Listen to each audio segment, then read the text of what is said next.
దేవునికి స్తోత్రం. నేటి దినాన అరుణోదయ వాక్యము కీర్తన గ్రంథము 146 అధ్యాయము 5వ వచనము. ఎవడు యాకోబు ఎవడు తన దేవుడైన యెహోవా మీద ఆశ పెట్టుకునో వాడు ధన్యుడు. హల్లెలూయా.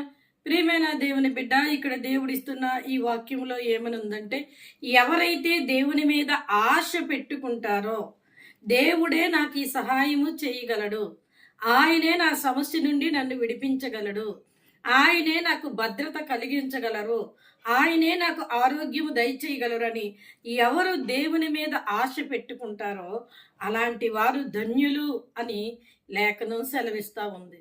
నువ్వు దేవుని మీద ఆశ పెట్టుకుని ఉన్నావా? అయితే నువ్వు ధన్యుడవు, ధన్యురాలు. దేవుడు తన కృపలో నీ ఆశను నెరవేర్చుతారు. ఆయన నీ ఆశ నెరవేర్చే దినాలు చాలా దగ్గరలోనే ఉన్నాయి.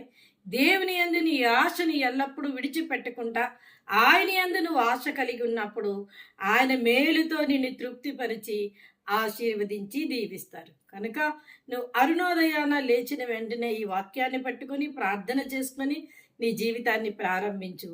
దేవుడు నిన్ను త్వరలోనే నీ ఆశ నెరవేర్చి నిన్ను ఆశీర్వదించబోతున్నారు. ఆమేన్.